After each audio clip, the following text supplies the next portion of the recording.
यहाँ हर कहानी सिर्फ कहानी नहीं होती, यहाँ छुपे होते हैं राज, जुनून और खतरनाक रिश्ते। जहाँ प्यार हदें पार कर जाता है और भरोसा एक पल में टूट जाता है।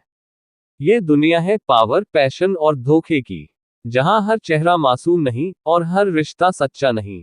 अगर आप तैयार हैं उन कहानियों के लिए जो दिल भी जलाएं और दिमाग भी हिला दें, तो स्वागत है आपका सीएम नॉवल में, जहां हर एपिसोड में मिलेगा थोड़ा इश्क, थोड़ा जुनून और बहुत सारा ट्विस्ट। दोस्तों, कहानी शुरू करने से पहले आप अपनी पसंद के अनुसार वीडियो की स्पीड एडजस्ट कर लें ताकि आप इसे और बेहतर तरीके से एंजॉय कर सकें। देव को यह अच्छी तरह याद था कि युद्ध के बाद शवों की तलाशी लिए बिना कुछ भी हासिल नहीं होता। उसने एक एक कर 5 शवों की तलाशी शुरू की। वह 5 इसलिए कह रहा था क्योंकि हरी बालों वाली महिला का शरीर अधूरा था। तलाशी के बाद उसने मैदान को फिर से खंगाला, कहीं कुछ छूट न गया हो।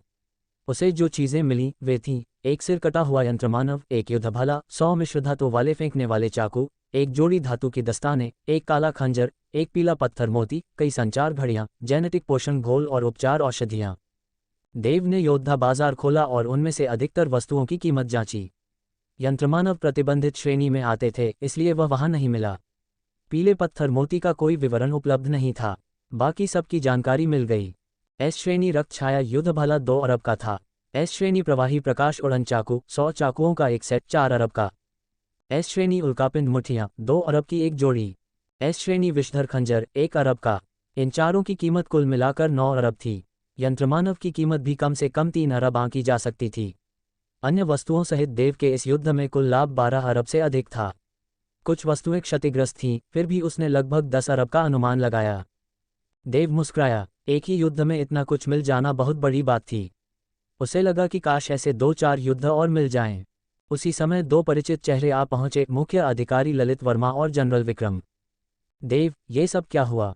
ललित वर्मा ने जमीन पर पड़ी 5 लाशें और दूर तक फैले हुए मलबे को देखते हुए पूछा। मुख्य अधिकारी ललित और जनरल विक्रम, आप जानते होंगे कि मुझ पर 100 अरब का इनाम रखा गया है। ये लोग मुझे घात लगाकर मारने आए थे, देव ने शांत स्वर में कहा। घोर मूर्खता। अभी हम राक्षसों के हमलों से जूझ रहे हैं और ये लोग अग्रिम पंक्ति के योद्धाओं पर हमला कर रहे हैं। ललित वर्मा का क्रोध उफान पर था। धरती कांप उठी, चारों ओर वातावरण भारी हो गया। खुद देव और जनरल विक्रम भी कुछ क्षणों के लिए दबाव महसूस करने लगे। चिंता मत करो देव, ये मामला यही नहीं रुकेगा। मुझे पता है कि ये 5 कुलों की साजिश है। ये सोचते हैं कि बिना सबूत के वे बच जाएंगे। इस बार मैं उन्हें सबक सिखाऊंगा, ललित वर्मा ने वादा किया। देव को ये सुनकर संतोष हुआ।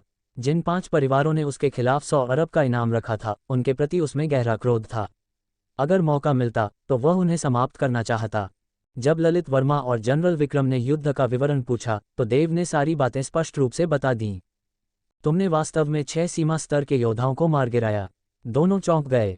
उन्होंने पहले ही अनुमान लगा लिया था कि दुश्मन बहुत शक्तिशाली रहे होंगे, लेकिन 6 सीमा स्तर के योद्धा, ये कल्पना से परे था। 6 योद्धा मिलकर एक नियंत्रण स्तर के योद्धा को मारने आए हों और फिर भी वह न केवल बच निकले बल्कि सभी को मार गिराए, ये किसी चमत्कार से कम नहीं था। इतिहास में शायद ही कोई ऐसा उदाहरण हो जब किसी नियंत्रण स्तर के योद्धा ने ये कर दिखाया हो। नहीं, शायद एक और ऐसा व्यक्ति था जो ये कर सकता था, लेकिन उसके सारे रिकॉर्ड मिटा दिए गए हैं। फिर भी उसकी विकृत क्षमताएं देखकर लगता है कि वह कर सकता था। ललित वर्मा के मन में एक रहस्यमयी व्यक्ति का ख्याल आया, मगर उन्होंने उस ओर और नहीं बढ़ना चाहा। देव, ललित वर्मा और जनरल विक्रम वापस आपूर्ति केंद्र लौट आए। देव ने रक्त छाया युद्ध भाला, उल्का मुठियां, विषधर खंजर, यंत्रमानव और संचार घड़ियां, ये सभी वस्तुएं युद्ध कला विद्यालय के वाणिज्यिक अधिकारी ठाकुर अशरन को सौंप दीं। फ्लाइंग डैगर्स का सेट देव ने अपने पास रखा। वह आध्यात्मिक योद्धा भी था और चाकुओं को नियंत्रित करके शत्रुओं को मार सकता था। जल्द ही सभी वस्तुएं निपटा दी गईं और देव को 6.2 अरब की राशि प्राप्त हुई। उसका युद्ध वस्त्र क्षतिग्रस्त हो गया था, इसलिए उसने 1 अरब खर्च कर एक एस श्रेणी युद्ध वस्त्र मंगवाया। उसके खाते में पहले से 7.05 अरब थे, अब 6.2 अरब और जुड़े और 1 अरब खर्च हुआ। अब कुल शेष था 5.954 अरब। जहां प्रकाश होता है वहां अंधकार भी होता है। अंडरवर्ल्ड, यानी वह छाया जगत जो मानव समाज की परछाई की तरह हर जगह मौजूद है, कानून से बाहर, छाया में छिपा हुआ। यहाँ अपराधी, भाड़े के हत्यारे, गिरे हुए योद्धा, अवैध व्यापारी, सबका अड्डा था। छाया संघ इस अंडरवर्ल्ड का एक हिस्सा भर था। आज अंडरवर्ल्ड के छाया मंच पर एक पोस्ट आई, 6 सीमा स्तर के हत्यारे 100 अरब के इनाम के लिए देव पर हमला करने गए, सभी मारे गए। ये खबर आग की तरह फैल गई। ब्लैक नाग, क्रूर भालू हरिमोहन, ज्वलंत भाला अर्जुन, मिट्टी शूरवीर हरीश, चाकूवाली कन्या दीपा और पायलट भास्कर, ये 6 शक्तिशाली योद्धा जो अंडरवर्ल्ड में कुख्यात थे, देव के हाथों मारे गए। पहले तो किसी को विश्वास नहीं हुआ। ये सभी अनुभवी योद्धा हैं और एक नियंत्रण स्तर के व्यक्ति ने सबको मार डाला। देव वही है ना जो हाल में दानव मगरमच्छ को मार चुका है। पर इन 6 को एक साथ, अगर ये सच है तो शायद एक और राक्षसी मानव जन्म ले रहा है। पिछले राक्षसी मानव ने अंडरवर्ल्ड को रौंद डाला था, अगर अब एक और ऐसा हुआ तो अंजाम बहुत बुरा होगा।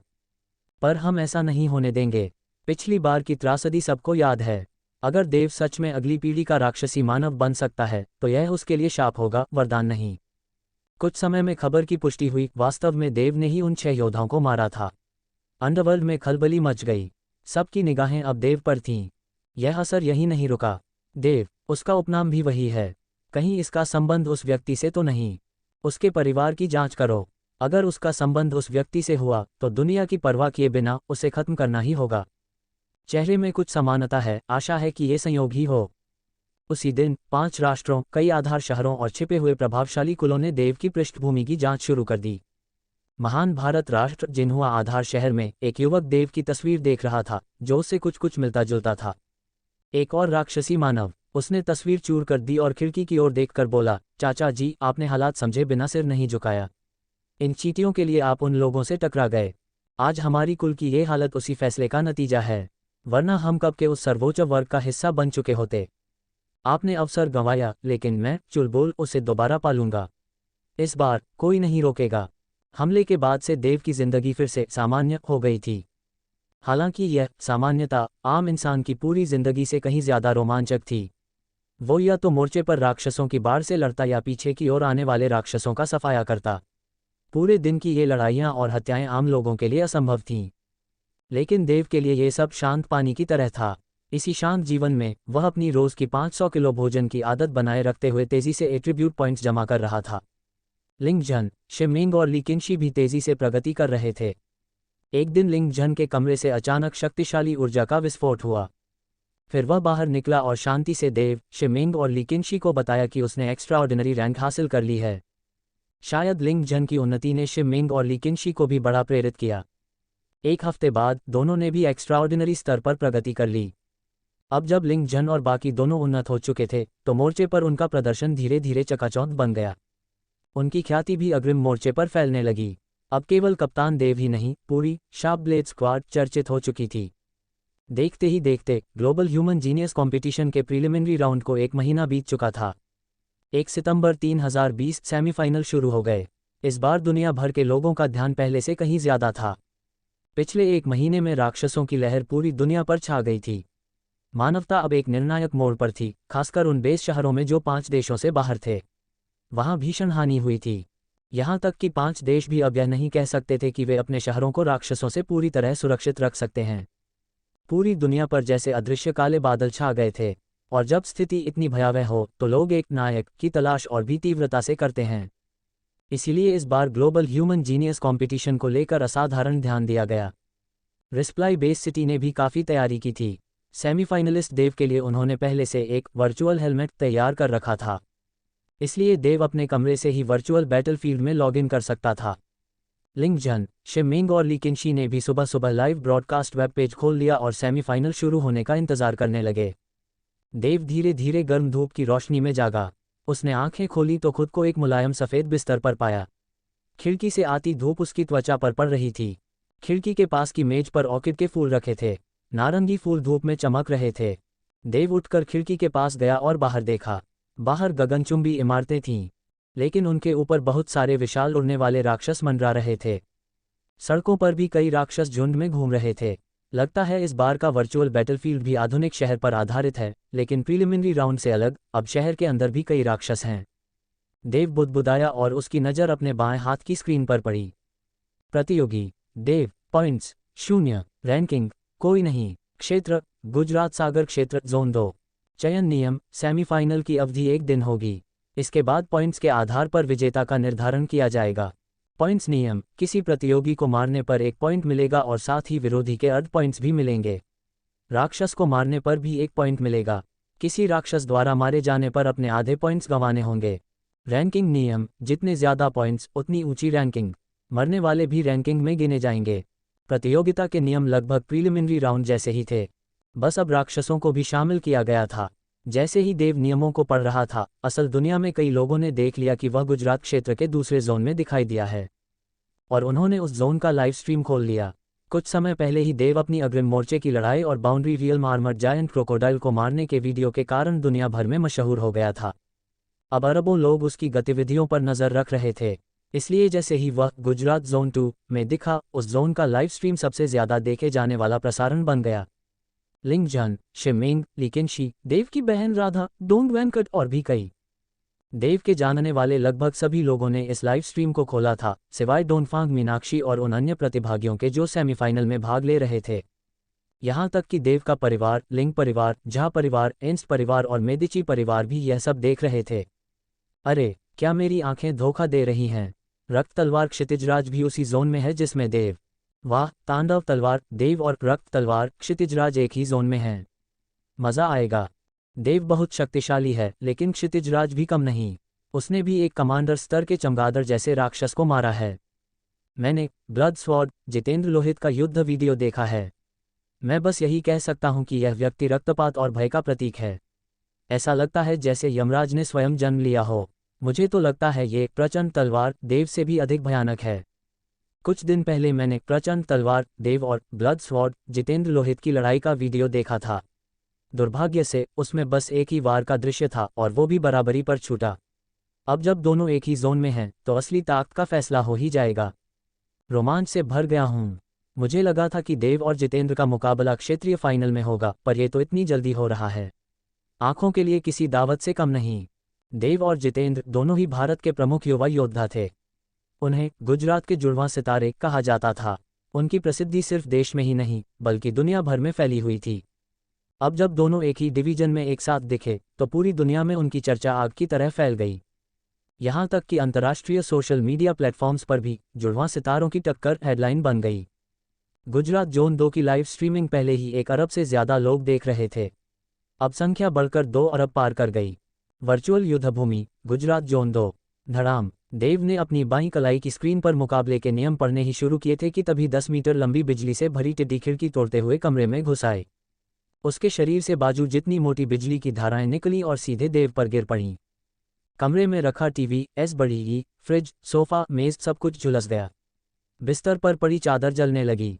बहुत ही उग्र है ये ठीक नहीं। देव ने सिर हिलाया, मानो उस टिड्डी को उसकी बदतमीजी के लिए डांट रहा हो। वह शांतिपूर्वक कमरे में रखी ऑर्किड की ट्रे की ओर बढ़ा। बिजली की लहरें उसके शरीर से टकराई, लेकिन एक ग्रे ऊर्जा परत ने सब रोक दिया। उसने एक हल्के इशारे से ऑर्किड की तरफ बढ़ती बिजली को हवा में ही खत्म कर दिया। फिर ट्रे को हाथ में उठाकर वह फूल को ध्यान से देखने लगा। इतना सुंदर फूल नष्ट हो जाता तो अफसोस होता।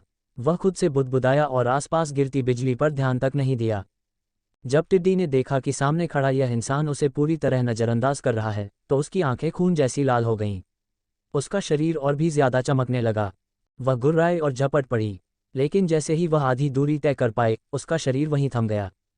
किसी समय देव की एक उंगली उसके सिर पर टिक गई थी। एक तेज ऊर्जा की लहर उसके पूरे शरीर को चीरते हुए निकल गई। धड़ाम। टिड्डी का मृत शरीर जमीन पर गिर पड़ा। देव ने उस लाश की ओर देखा तक नहीं। वह ऑर्किड उठाए टूटी खिड़की से बाहर निकल आया और शहर के ऊपर हवा में टहलने लगा। आसपास उड़ते तमाम राक्षसी जीवों ने उसे देखा और झपट पड़े। कुछ ही क्षणों में देव के चारों ओर उड़ते राक्षसों की भीड़ जमा हो गई। पर जल्द ही वह सब शव बनकर नीचे गिरने लगे, जैसे बारिश की झड़ी लग गई हो। धड़ाम धड़ाम धड़ाम। उनके मृत शरीर इमारतों की खिड़कियों से टकराए, छतों पर गिरे और सड़कों पर बिखर गए। शहर में छिपे कई योद्धा ये देखकर सहम गए। उन्होंने ऊपर देखा और पाया देव ऑर्किड हाथ में लिए शांति से चल रहा है, और जो भी राक्षस पास आ रहा है वह एक पल में मर रहा है। हाय राम, ये तो प्रचंड तलवार देव है। वो इस जोन में है। अब गया काम से। मेरा तो दुर्भाग्य ही खराब है जो मैं इसके डिवीजन में हूँ। अब और सोचने का समय नहीं है। जितनी जल्दी हो सके शहर के किनारे भाग लो। इन योद्धाओं के चेहरे पर डर साफ झलक रहा था। वे बिना एक शब्द बोले दौड़ पड़े शहर के किनारों की ओर। उन्हें डर था कि कहीं मुकाबले के अंत में देव उन्हें यूं ही मजाक में काट न डाले। इसलिए मुकाबला शुरू होते ही शहर का केंद्र खाली हो गया। न सिर्फ इंसान बल्कि राक्षसी जीव भी कम हो गए। वे भी उन योद्धाओं के पीछे भागने लगे जो बाहर की ओर भाग रहे थे। बाहर की दुनिया में अरबों लोग लाइव स्ट्रीम देख रहे थे। जब उन्होंने ये दृश्य देखा तो वे बस आहें भर सकते थे। प्रचंड तलवार, देव की धाक कुछ और ही थी, पर वे उन योद्धाओं की हालत समझ भी सकते थे। अगर वे भी उसी डिवीजन में होते तो शायद यही करते। देव ने भी ये देखा कि अधिकांश प्रतियोगी शहर छोड़कर भाग रहे हैं। क्या मैं सच में इतना डरावना हूं? उसने मुस्कुराकर शहर की सबसे ऊंची इमारत की छत पर कदम रखा। ऑर्किड की ट्रे को बगल में रखा। सेमीफाइनल को लेकर देव के मन में कोई विशेष भाव नहीं था। अपनी शक्ति के बल पर वह यह अच्छी तरह जानता था कि सेमीफाइनल पार करना उसके लिए निश्चित था। वह भी इस मुकाबले में समय बर्बाद करना नहीं चाहता था। जैसे प्रारंभिक चरण में उसने अंत में जाकर शेष प्रतियोगियों को हराया था, वैसे ही यहाँ भी करना उसके लिए पर्याप्त होता। इस मुकाबले के क्षेत्र में अधिकांश प्रतिभागी जब उन्होंने देव को देखा तो डर और घबराहट में भर गए। लेकिन एक व्यक्ति ऐसा भी था जो उसे देखकर बेहद उत्साहित हो उठा। वह था रक्त तलवार वीरांग। हा, देव, अब मुझे खुलकर लड़ने का मौका मिला है। वीरांग की आंखों में खून जैसी चमक दौड़ गई। उसके हाथ में थमी तलवार से हत्यारूपी ठंडक की लहरें निकलने लगीं। ऐसा लग रहा था जैसे उसके चारों ओर रक्त का समुद्र फैल रहा हो। पिछली बार जब उसने देव से टक्कर ली थी तब से वह दोबारा मुकाबले का मौका ढूंढ रहा था। लेकिन उसके बाद जो भी मिशन उसे मिले उनमें कोई भी सीमारेखा स्तर का राक्षस कमांडर नहीं था। उसे पता था कि बिना ऐसे किसी शव के देव उसकी चुनौती स्वीकार नहीं करेगा। यही बात उसे भीतर ही भीतर खलती रही। अब हालात उसके पक्ष में थे। इस बार वही और देव एक ही जोन में थे, और इस बार किसी प्रकार की टक्कर पर रोक भी नहीं थी। वह कैसे न उत्साहित होता। लेकिन इस बार वीरांग ने सीधे देव से भिड़ने की जल्दी नहीं की। उसने सामने फैले शहर की ओर देखते हुए मन ही मन कहा, ये रणभूमि सिर्फ मेरी और देव की है। बाकी जो भी हैं उन्हें पहले ही हटा देना चाहिए। ये कहते ही उसका पूरा शरीर एक रक्तिम प्रकाश में बदल गया और शहर के किनारे की ओर झपट पड़ा। धत्तेरी, वीरांग, ये रक्त तलवार वाला राक्षस हमारे जोन में कैसे आ गया? ये तो सबसे बड़ा दुर्भाग्य है। उसे तो बस देव से भिड़ना था, तो अब हमारे पीछे क्यों पड़ा है? ये पागल हो गया है। जो दिखा उसे मार डाला। शहर का किनारा पूरी तरह अफरा तफरी में डूब गया। चारों ओर रक्तिम तलवार की धाराएं आसमान को चीर रही थीं। प्रतियोगी और राक्षस एक के बाद एक धराशायी हो रहे थे। जो भी जीवित था वही रक्त तलवार की अगली बलि बन जाता। 1 घंटा, 2 घंटे, 10 घंटे, 10 घंटे बीतने के बाद पूरा शहर शांत हो चुका था। जोन में मौजूद लगभग सभी प्रतियोगी और राक्षस वीरांग के हाथों मारे जा चुके थे। अब केवल एक भयावह आकृति शेष थी, जो खून की रोशनी में डूबी तलवार हाथ में लिए शहर की सबसे ऊंची इमारत की ओर बढ़ रही थी। बाहरी दुनिया में पश्चिम क्षेत्र द्वितीय का सीधा प्रसारण देख रहे दर्शक उथल पुथल में डूब गए। किसी को उम्मीद नहीं थी कि वीरांग इतना विक्षिप्त हो जाएगा कि देव को छोड़ बाकी सबको मार डालेगा। यहाँ तक कि सभी राक्षसों को भी नहीं बख्शा गया। उसकी सारी हरकतें मानो सिर्फ एक रणभूमि तैयार करने के लिए थीं, जो सिर्फ देव और उसके बीच हो। सही कहा गया है, इसे ही कहते हैं रक्त तलवार। इसकी हिंसा और क्रूरता तो रोंगटे खड़े कर दे। इस जोन के बाकी प्रतियोगियों की तो किस्मत ही खराब थी। मुकाबला ठीक से शुरू भी नहीं हुआ था और वे वीरांग की तलवार के शिकार हो गए। शायद उन्हें ठीक से अंक भी न मिले हों। लगता है इस जोन के टॉप 10 के स्कोर तो बहुत ही कम रहने वाले हैं। वैसे भी मैं तो बस देव और वीरांग की लड़ाई देखना चाहता हूँ। बाकी कोई बचे या मरे कोई फर्क नहीं पड़ता। अब असली मुकाबला शुरू होने वाला है। वीरांग की बर्बरता ने दर्शकों की उत्सुकता और भी बढ़ा दी थी। जोन के केंद्र में देव शहर की सबसे ऊंची इमारत की छत पर ध्यान मुद्रा में बैठा था। उसने आंखें खोली और दूर से उसकी ओर आते उस रक्तिम आकृति को देखा और मुस्कुराया। वीरांग, चलो, इस बार तुम्हारी यह इच्छा भी पूरी कर देता हूँ। उम्मीद है इस बार तुम टूट नहीं जाओगे। देव धीरे से बुदबुदाया और उठ खड़ा हुआ। पूरे देश में ये खबर आग की तरह फैल चुकी थी। क्रूर तलवारबाज देव और रक्त तलवारधारी जयदीप के बीच निर्णायक युद्ध होने वाला है। तलवार बनाम कटार, 2 शीर्ष योद्धाओं की भिड़ंत। एक गिरेगा, दूसरा चढ़ेगा, यही है ट्विंस टॉस की टक्कर। समाचार channels, social media, video apps, हर जगह यही चर्चा थी। महाराष्ट्र जोन 2 की इस वर्चुअल लड़ाई को देखने के लिए पहले से ही 2 अरब से ज्यादा लोग जुड़ चुके थे और अब ये संख्या और भी बढ़ती जा रही थी। देव के परिवार, उसकी बहन दिया, पिता सुरेंद्रनाथ और मित्र सब लाइव प्रसारण देख रहे थे। दिया ने पूछा, पापा, क्या भैया जीतेंगे? सुरेंद्रनाथ ने उसके सिर पर हाथ फेरते हुए कहा, वो जरूर जीतेगा। वर्चुअल युद्धभूमि, महाराष्ट्र जोन 2। देव एक गगनचुंबी इमारत की सबसे ऊंची छत पर खड़ा था।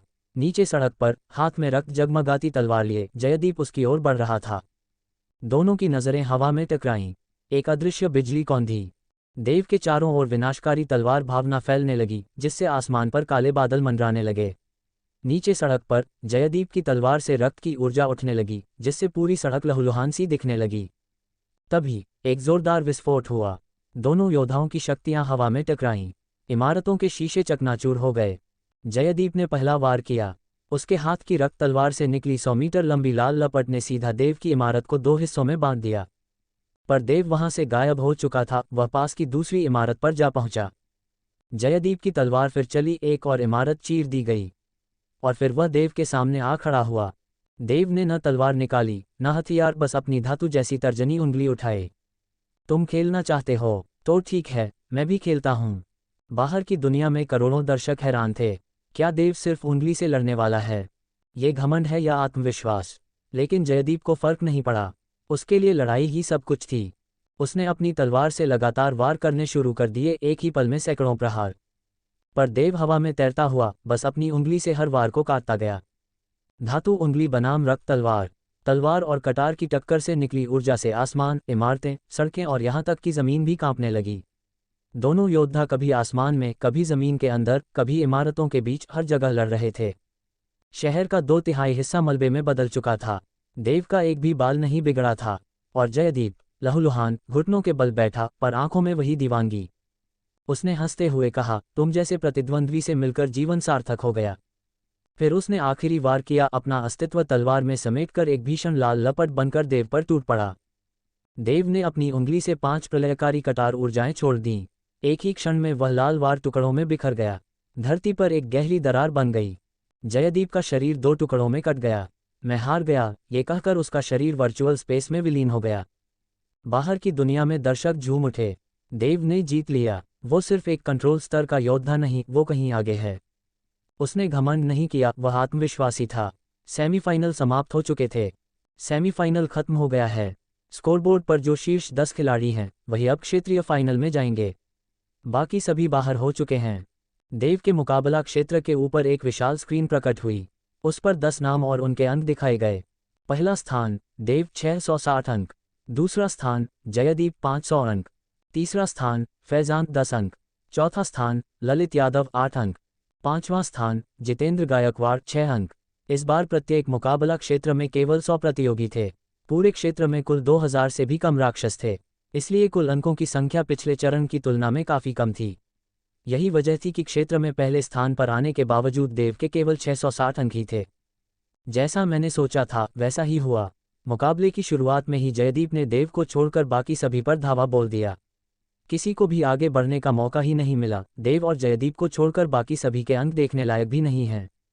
तीसरे स्थान के सिर्फ 10 अंक, ये तो मजाक है। दूसरे क्षेत्रों में तो इतने अंकों पर 30 में भी नाम ना आता। लोग देव के क्षेत्र की टॉप 10 रैंकिंग को देखकर हैरान थे। फैजान, ललित, जितेंद्र तीनों ने खुद का स्कोर देखा और शर्म से चेहरा ढक लिया। 10 से भी कम अंक लेकर भी शीर्ष 5 में आ जाना उन्हें खुद अजीब लग रहा था। लेकिन ध्यान तुरंत वापस चला गया देव और जयदीप की भिड़ंत पर। देव तो जैसे अद्भुत है, जयदीप उसके सामने टिक ही नहीं पाया। ये इंसान नहीं, राक्षस है। उसने जयदीप जैसे खूनी तलवारबाज को सिर्फ एक उंगली से हरा दिया। भयावह शक्ति। लगता है इस बार मानव प्रतिभा प्रतियोगिता का पहला स्थान उसी का होगा। इस मुकाबले को 2.6 अरब से अधिक लोग लाइव देख रहे थे। जैसे ही मुकाबला खत्म हुआ, पूरी दुनिया में चर्चा छिड़ गई। इस लड़ाई में देव और जयदीप की ताकत ने सबको दहला दिया, विशेषकर देव, जिसने एक उंगली से जीत हासिल की। जुड़वां सितारों की लड़ाई खत्म। विजेता देव। देव मानवता का भावी युद्ध देवता। चौंकाने वाला, शक्तिशाली ब्लेड देव ने खूनी तलवार जयदीप को एक उंगली से हराया। Social media, forums, video apps, हर जगह इसी तरह के पोस्ट छा गए।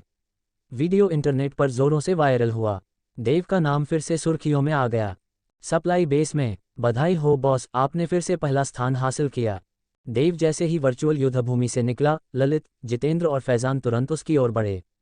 मनाने जैसी कोई बात नहीं है, ये तो होना ही था, देव ने शांत स्वर में कहा। बॉस का रौब ही अलग है। तीनों को उसकी बात सुनकर बस आह भरनी पड़ी। लेकिन जयदीप से हुई लड़ाई देखने के बाद वे जानते थे कि देव के पास सच में ये कहने का हक है। हाँ बॉस, आपने जयदीप को इतनी बुरी तरह सबक सिखाया है, अब वो फिर चुनौती देने की हिम्मत नहीं करेगा। देव थोड़ा ठिठका, शायद इतनी बुरी हालत नहीं हुई होगी कि वो आगे से डर जाए, वह बुदबुदाया। उसे थोड़ी चिंता हुई कि कहीं उसने ज्यादा मार तो नहीं दी। अगर जयदीप डर गया तो वह उससे बार बार जीतकर इनाम नहीं कमा पाएगा। उसने सोचा कि अगली बार जयदीप अगर फिर से चुनौती दे तो वह थोड़ा संयम रखेगा। तभी उसकी घड़ी बजी। कॉल उसकी छोटी बहन दिया का था। देव ने कॉल उठाया। हवा में दिया की छवि प्रकट हुई। भैया, मैं तो आपकी दीवानी हो गई। वो खूनी तलवार वाला जयदीप कितना खतरनाक था और आपने उसे बस एक उंगली से हरा दिया। दिया सोफे पर खड़ी होकर उछल रही थी। दिया, अब तुम मुझे भी फैन मान लो, जितेंद्र ने मुस्कुराकर कहा। जब से उनकी टीम बनी थी, दिया की दोस्ती ललित, जितेंद्र और फैजान से हो गई थी। तुम पहले जयदीप को हराओ, तब बात करेंगे। दिया ने आंखें मटकाईं।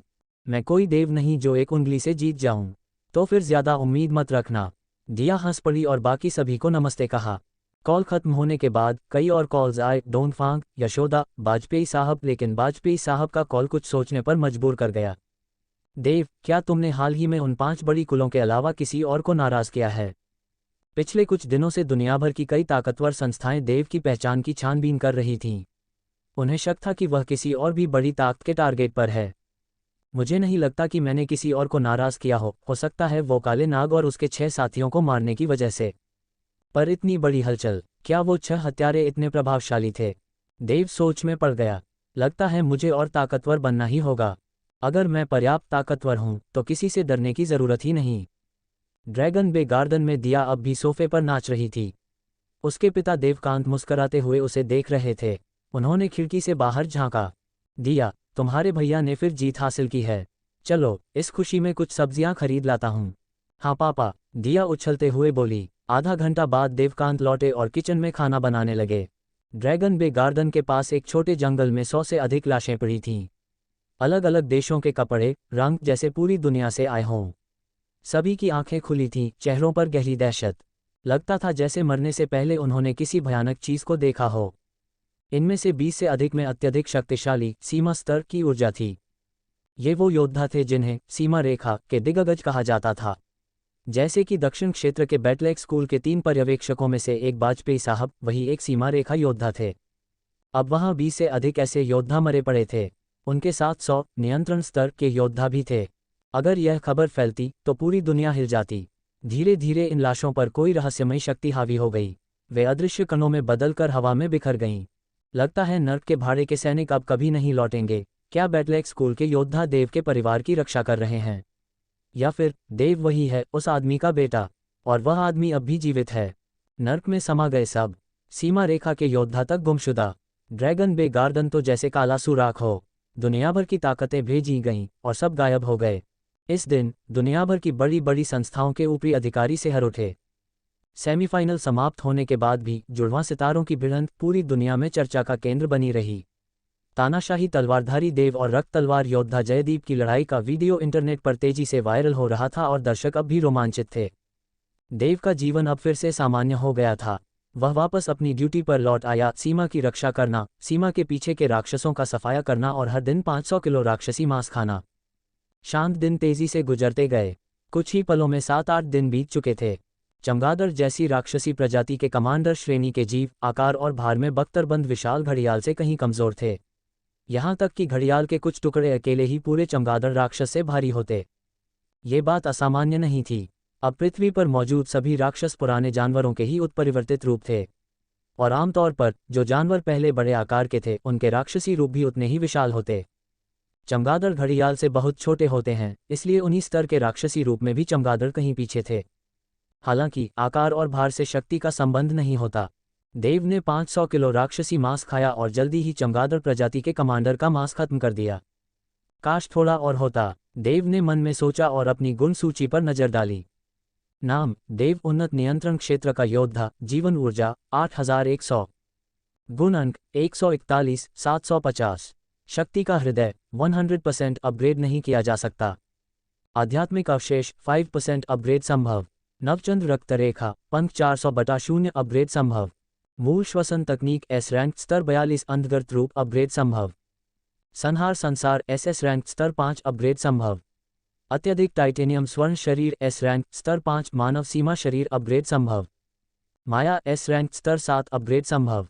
रतन स्तूप ध्यान विधि ए रैंक स्तर 6 अपग्रेड नहीं हो सकती। अब मुझे नवचंद्र रक्तरेखा को और उन्नत करना चाहिए, देव ने मन में सोचा। उसके विचार के साथ ही गुण सूची तेजी से चमकने लगी। चमचमाते चांदी जैसे 2 पंख उसकी पीठ से निकल आए, जिन पर अनगिनत रहस्यमयी रेखाएं बनी थीं। वे पूरे कमरे को ढकने लगे। अचानक वे पंख ऊर्जा से भरने लगे और उन पर और भी जटिल रेखाएं उभर आईं। उनमें से निकल रही दबाव इतनी तीव्र थी कि पंख कांपने लगे और कमरे की रोशनी तक निगल गए। कमरा अंधकार में हो गया। उन चांदी के पंखों का कोई गुप्त संबंध ब्रह्मांड के असंख्य तारों से जुड़ गया था, मानो वे तारों की रोशनी को बुलाने की तैयारी कर रहे हों। देव ने उस भावना को दबा दिया। पिछली बार जब उसने नवचंद्र रक्तरेखा को जागृत किया था, तब लू वंशज ने इसे नए हथियारों की टेस्टिंग कहकर ढक लिया था। अगर इस बार फिर कुछ असामान्य होता तो छिपाना मुश्किल हो जाता। हालांकि देव को डर नहीं था कि लोग कुछ संदेह करेंगे, फिर भी छिपी हुई ताकत होना एक अहम तुरुप का पता होता है। करीब 20 मिनट बाद पंखों में परिवर्तन रुक गया। नवचंद्र रक्तरेखा पंख 50% अब अपग्रेड नहीं हो सकता। इस बार उसकी जीवन ऊर्जा बढ़कर 9000 तक पहुंच गई और 1 लाख गुण अंक खर्च हो गए। इस उन्नति से स्टार विंग्स, आंतरिक स्थान और तुरंत प्रकट होने की क्षमता भी बेहतर हुई, हालांकि इनमें कोई बड़ी गुणात्मक छलांग नहीं थी। अब मेरी जीवन ऊर्जा 9000 है, बस 1000 और चाहिए सीमांत क्षेत्र के छोटे दैत्य की श्रेणी में आने के लिए। देव ने संतोष से सोचा। दुर्भाग्य से अब कोई कमांडर रैंक का राक्षस नहीं बचा है। आगे उन्नति की रफ्तार इतनी तेज नहीं होगी। उसने पंख समेट लिए, फिर उसके इशारे से 100 चमकती हुई उड़ती कटारें उसकी आंतरिक जगह से निकलकर उसके चारों ओर घूमने लगीं, हवा में सुंदर चाप बनाते हुए। रतन स्तूप ध्यान विधि सिर्फ मानसिक शक्ति बढ़ाने का साधन नहीं थी, बल्कि उसमें माया, वस्तु नियंत्रण और अन्य मानसिक तकनीकें भी थीं। देव को लगा कि जब वह एक मानसिक योद्धा है तो इन तकनीकों का भरपूर उपयोग करना चाहिए। इसलिए उसने माया और वस्तु नियंत्रण की साधना भी शुरू कर दी। दिन फिर से गुजरते गए। 3-4 दिन और बीत गए। इस दिन चंद्रभान ने अचानक देव को कॉल किया। देव, तुरंत हमारे भाला कला विद्यालय के क्षेत्रीय मुख्यालय आओ। तुम्हारे लिए एक जबरदस्त बात है। और हाँ, मैंने गुरु लू से तुम्हारे लिए पहले ही छुट्टी ले ली है। सीधे यहाँ आ जाना। चंद्रभान के स्वर में उत्साह और हल्की ईर्ष्या झलक रही थी। देव कुछ पूछना चाहता था, लेकिन चंद्रभान ने मुस्कराकर मना कर दिया। बस इतना कहा कि वह गुड़गांव बेस सिटी जल्द से जल्द पहुंच जाए। क्या बात है जो गुरुजी इतने रहस्यमयी हो रहे हैं? देव ने सोचा और उत्सुकता से भर गया। उसने तुरंत लिंगराज, आदित्य और शौर्य को स्थिति समझाई और फिर ट्रेन पकड़कर गुड़गांव बेस सिटी की ओर रवाना हो गया। 2 घंटे बाद वह गुड़गांव पहुंचा। टैक्सी लेकर वह फिर से भाला कला विद्यालय के क्षेत्रीय मुख्यालय पहुंचा। इस बार उसे किसी कर्मचारी की मदद की जरूरत नहीं पड़ी। उसके चेहरे की पहचान से गेट खुल गया और वह सीधे चंद्रभान के बंगले की ओर चल पड़ा। कुछ ही देर में वह वहां पहुंच गया। शाबाश बच्चे, तू बहुत तेजी से तरक्की कर रहा है। सिर्फ 1 महीने में तू सीमांत योद्धा को भी हरा चुका है। अब तो शायद मैं भी तुझसे हार जाऊं। चंद्रभान पहले से बाहर खड़े थे। उन्होंने देव को गले लगाकर हल्के से पीठ पर मुक्का मारा और हंस पड़े। गुरुजी, आप तो मजाक कर रहे हैं। मैं अभी कहाँ आपसे बराबरी कर सकता हूँ। देव मुस्कुराया और पीछे खड़े सफ़ेद चोगा पहने युवक को उत्सुकता से देखने लगा। पिछली बार वहां डोनफांग मीनाक्षी थीं, लेकिन इस बार कोई और था। खांस खांस। चंद्रभान ने गला साफ किया। देव, मैं तुझे एक और रत्न से मिलवाता हूँ। ये है बाबा चंद्रकांत। मेरे ख्याल से तूने इनका नाम सुना होगा। तो ये है बाबा चंद्रकांत। देव को तुरंत बात समझ आ गई। बाबा चंद्रकांत का नाम और जानकारी चंद्रभान ने जो 10 श्रेष्ठ युवाओं की सूची भेजी थी उसमें था। देव ने उन्हें टॉप 100 की एक फोरम रैंकिंग में भी देखा था, जहां वे चौथे स्थान पर थे। उसने उनके बारे में थोड़ा अध्ययन भी किया था। वे भाला कला विद्यालय के गुड़गांव क्षेत्र में पले बड़े एक महान प्रतिभाशाली योद्धा थे। एक समय उन्हें उस क्षेत्र के युवा योद्धाओं का नेता भी माना जाता था। लेकिन अब देव वहां था, और वह अब उस जिम्मेदारी को संभालने से पीछे नहीं हटेगा। देव, तुम्हारे बारे में बहुत कुछ सुना है। बॉस चंद्रशेखर मुस्कुराए और आगे बढ़कर देव से हाथ मिलाया।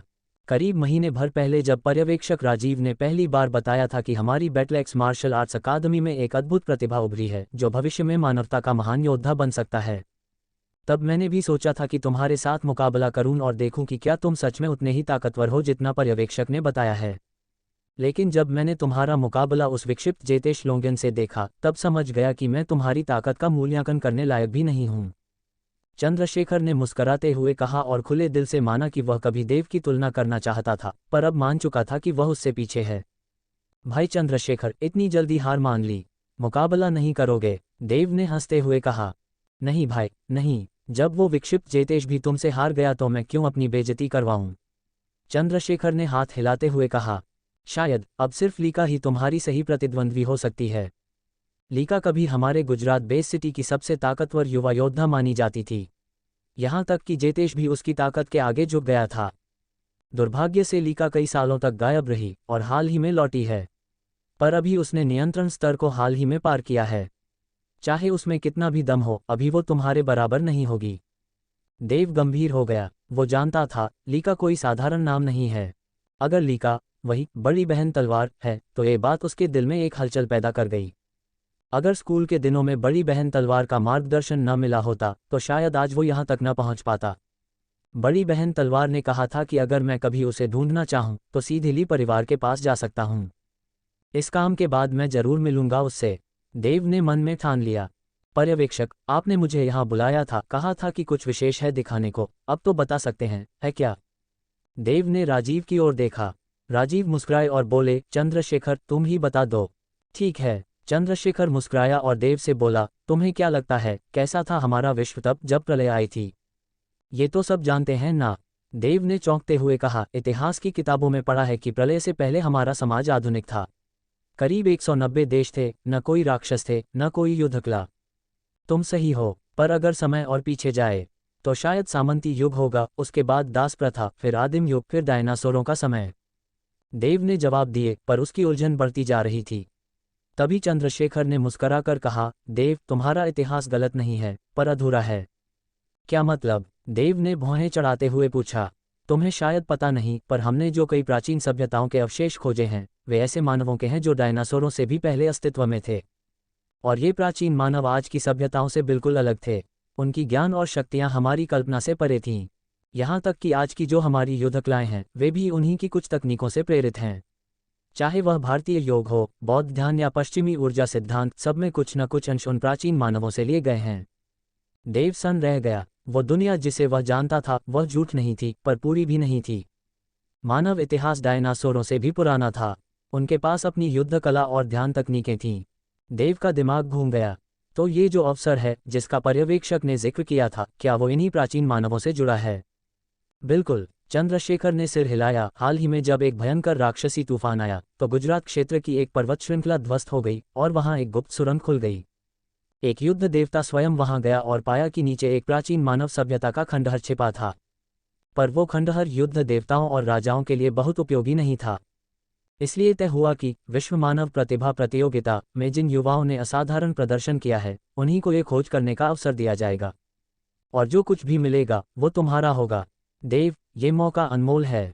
पर्यवेक्षक राजीव ने जोड़ा। इतिहास में कई बार ऐसा हुआ है जब किसी सामान्य योद्धा को ऐसे ही किसी खंडहर में असाधारण शक्ति मिल गई और उसकी किस्मत बदल गई। यह मौका तुम्हारे लिए ही नहीं, हम जैसे वरिष्ठों के लिए भी ईर्ष्या का कारण है, पर हम योग्य हैं। इस बार तुम्हारे जैसे युवाओं को ही यह मौका मिला है। देव ने सिर झुकाया। चिंता मत कीजिए सर, मैं इस अवसर को व्यर्थ नहीं जाने दूंगा। बैटलैक्स मार्शल आर्ट स्कूल, गुजरात क्षेत्रीय मुख्यालय। इस बार हमारी बैटलैक्स मार्शल आर्ट स्कूल से सिर्फ देव और अर्जुन को ही प्राचीन मानव खंडहरों की खोज के लिए चुना गया है। दिनेश बाजपेयी देव और अर्जुन को स्कूल के पीछे बने हेलीपैड की ओर ले जा रहे थे। हमारे अलावा और कौन होगा? देव ने उत्सुकता से पूछा। दिनेश ने अपनी कम्युनिकेशन वॉच पर नजर डाली और मुस्कुराते हुए बोला, पूछने की जरूरत नहीं, वे पहुंच चुके हैं। जल्द ही मिलोगे। कुछ ही देर में वे हेलीपैड पर पहुंच गए।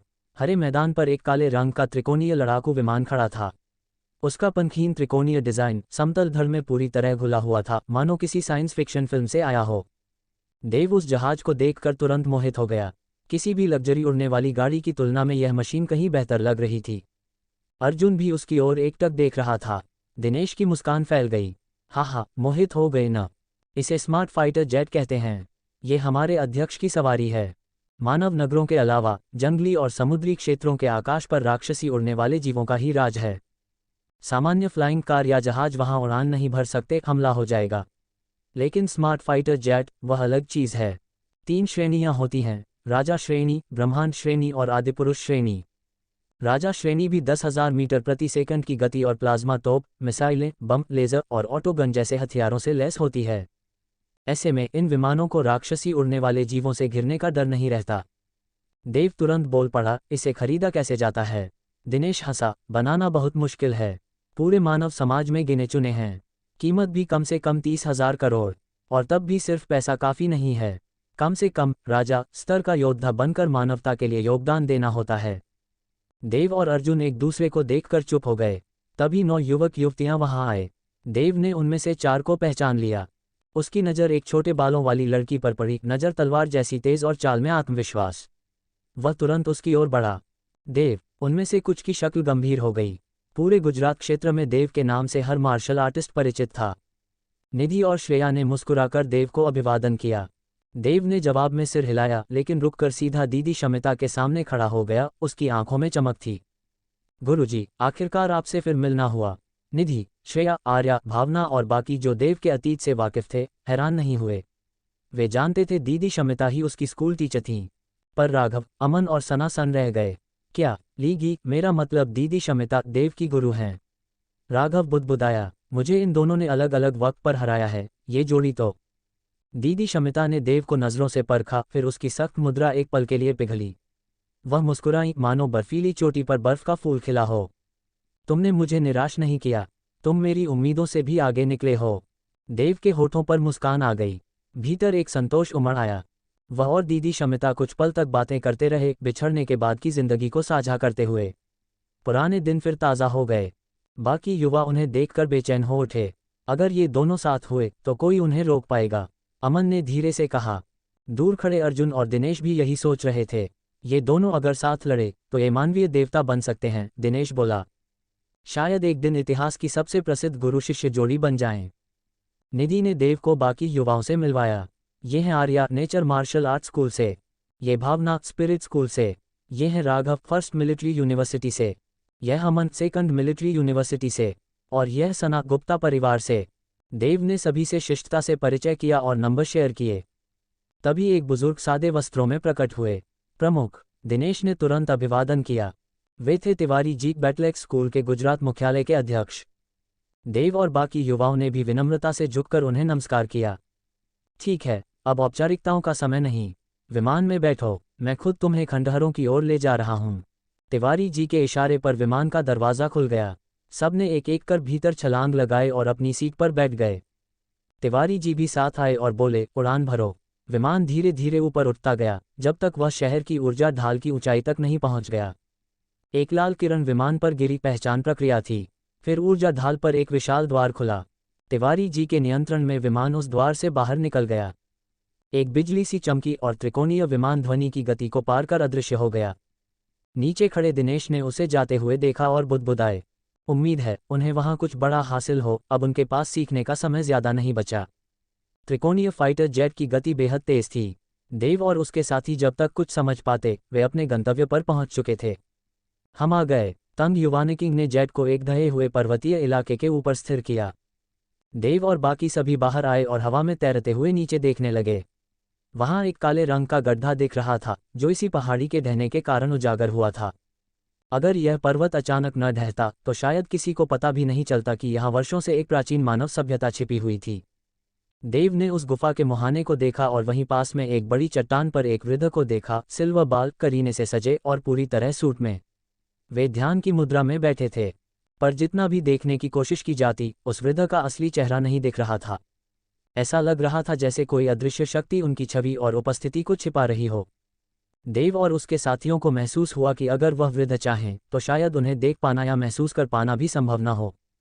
संभल कर रहो, ये है हमारे मानव युद्ध देवता, बुजुर्ग यांग।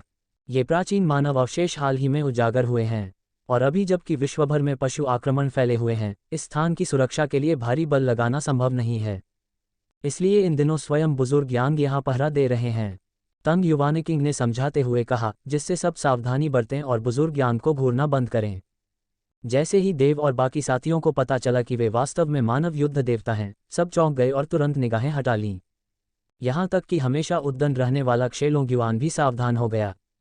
ये कोई आम योद्धा नहीं थे, ये इंसानियत के सर्वोच्च शिखर पर खड़ा एक महापुरुष था। भले ही उन्हें प्रतिभाशाली कहा जाता हो, लेकिन भविष्य में मानव राजा बनना ही बहुत मुश्किल था, युद्ध देवता बनना तो और भी दुर्लभ। देव, सबर दीदी, क्षेलोंग्युआन जैसे शीर्ष प्रतिभाशाली भी ये दावा नहीं कर सकते थे कि वे निश्चित ही मानव युद्ध देवता बनेंगे। ऐसे देवता के सामने संयम रखना बिल्कुल उचित था, लेकिन एक अपवाद था। जैसे ही यांग ज़ेनेज़िन ने वृद्ध को देखा, वह मुस्कुराती हुई उड़कर पास गई। दादाजी, आपने बताया क्यों नहीं कि आप यहाँ हैं? दादाजी। देव और बाकी सभी चौंक गए। तंग युवानिकिंग ने शांत स्वर में कहा, बुजुर्ग यांग ज़ेनेज़िन के यांग परिवार के मुखिया हैं। क्या यही हैं यांग परिवार के दादाजी? सबर दीदी, क्षेलोंग्युआन, डोंगफांग मिंगजू, बाई चांगमिंग सभी उस वृद्ध को कौतूहल से देखने लगे। वे सभी गुआंगडोंग बेस सिटी में पले बड़े थे और यांग परिवार के मुखिया की कहानियां सुनी थीं, लेकिन उन्होंने कभी उन्हें देखा नहीं था, ये पहली बार था। मिंगजू दीदी, तुम सही थीं। ज़ेनेज़िन सिर्फ धनवान नहीं है, उसका पारिवारिक आधार तो चौंकाने वाला है। जो भी उसे जीवन साथी बनाएगा, वह तो भाग्यशाली होगा। देव ने मिंगजू की ओर फुसफुसाया। जैसे ही देव ने ये कहा, क्षेलोंग्युआन, बाई चांगमिंग, ये यून, लुओ युए और बाकी सबने देव को अजीब निगाहों से देखा। यहाँ तक कि सबर दीदी भी अजीब नज़रों से देखने लगीं। डोंगफांग मिंगजू को समझ नहीं आया कि देव ने वह बात सच में कह दी थी जो उसने मजाक में कही थी। यांग ज़ेनेज़िन, जो बुजुर्ग यांग से बातें कर रही थी, देव की बात सुनकर एकदम लाल हो गई। देव, मरना है क्या? ऐसी बकवास कैसे कर सकते हो? अगर यह सामान्य स्थिति होती तो वह भी चुटकी लेती, लेकिन बुजुर्ग के सामने उसकी हालत खराब हो गई। इसी बीच बुजुर्ग यांग हंस पड़े। अच्छा लड़का है। तुम्हारा नाम देव है न? बढ़िया नज़र है तुम्हारी। हमारी ज़ेनेज़िन पर दिल आ गया। अगर उसका दिल जीत सको तो मुझे कोई आपत्ति नहीं। जितना चाहे उतना फ्रीलोड करना। अब तो ज़ेनेज़िन पूरी तरह शर्म से गड़ गई। दादाजी, आप क्या बोल रहे हैं? वह भौहें चढ़ाकर बुझे स्वर में बोली, लेकिन उसकी नज़रें फिर भी देव की ओर चली गईं। देव भी असहज था। वह सिर्फ ज़ेनेज़िन की प्रशंसा करना चाहता था, ये तमाशा नहीं। सबर दीदी और बाकी लोग भी चौंक गए। क्या बुजुर्ग यांग सच में ज़ेनेज़िन को देव के लिए प्रस्तावित कर रहे थे? बुजुर्ग यांग, तंग युवानिकिंग देव और सभी को लेकर उनके सामने आए और झुके। देव को ज़ेनेज़िन ने चुपके से पैर से ठोकर मारी और घूरा भी। देव कुछ कह नहीं पाया, जो बोया वही काटना पड़ा। जब देव बुजुर्ग यांग के सामने पहुंचा, तब भी वह उनका चेहरा नहीं देख पाया, लेकिन उसने महसूस किया कि वे उसे ध्यान से देख रहे हैं। इस गुफा के अंदर जाओ। वही प्राचीन मानव सभ्यता के अवशेष हैं। वहाँ कई ऐसे खजाने होंगे जो तुम जैसे युवाओं के लिए लाभदायक हैं, लेकिन उन्हें पाना आसान नहीं होगा। ये अवशेष एक रोचक सभ्यता के हैं, पर दुर्भाग्यवश उनका प्रयास असफल रहा। खजाने के लिए प्रतिस्पर्धा करो, लेकिन एक दूसरे को मारना मत। यही मेरी शर्त है, समझे? जी, सभी ने एक साथ उत्तर दिया। तो जाओ। बुजुर्ग यांग ने हाथ हिलाया। देव और बाकी सबने एक दूसरे की ओर देखा और फिर उस अंधेरे गड्ढे में उड़ गए। जैसे ही वे सब गायब हुए, बुजुर्ग यांग ने धीमे स्वर में कहा, बिल्कुल वैसा ही जैसे वह था। इस लड़के का उससे ज़रूर कोई संबंध है। वे तंग युवानिकिंग की ओर मुड़े। युवानिकिंग, तुम्हारे युद्धकुल संस्थान को इस लड़के की पृष्ठभूमि की जानकारी है न? तंग युवानिकिंग ने थोड़ी देर चुप रहकर कहा, हाँ, कुछ बातें मिली हैं। धोखा देने की कोशिश मत करो। सच बताओ या कुछ मत कहो। ये कुछ मिला क्या होता है? तुम सोचते हो कि मुझसे छिपा सकते हो? ये लड़का हूबहू वैसा ही है जैसे वह व्यक्ति था। कौन मानेगा कि कोई संबंध नहीं? तंग युवानिकिंग असहज हो गया, लेकिन कुछ बातें थीं जो वह कह नहीं सकता था। बुजुर्ग यांग बोले, तुम जानते हो कि उसके कितने दुश्मन थे। अगर वे जान गए कि यह लड़का उससे जुड़ा है तो उसे मारने में कसर नहीं छोड़ेंगे। मैंने अभी उसके स्वभाव और शक्ति का अनुमान लगाया है, शायद वह भी वैसा ही महान योद्धा बने। अभी हमारा मानव समाज ऊपर से भले ही समृद्ध लगे, लेकिन असल में ये सबसे खतरनाक समय है, पिछले महाविनाश से भी ज़्यादा खतरनाक। ऐसे समय में किसी नए परिवर्तनकारी योद्धा का होना बहुत जरूरी है। तुम उसकी रक्षा करना। तंग युवानिकिंग गंभीर स्वर में बोले, बुजुर्ग, निश्चिंत रहिए। हमारे पर्यवेक्षक ने यह बात समझ ली है, पर उन्होंने कहा कि एक मजबूत वृक्ष गमले में नहीं उगता। जब तक बहुत ज़रूरी ना हो, हम हस्तक्षेप नहीं करेंगे, लेकिन पूरा समर्थन देंगे।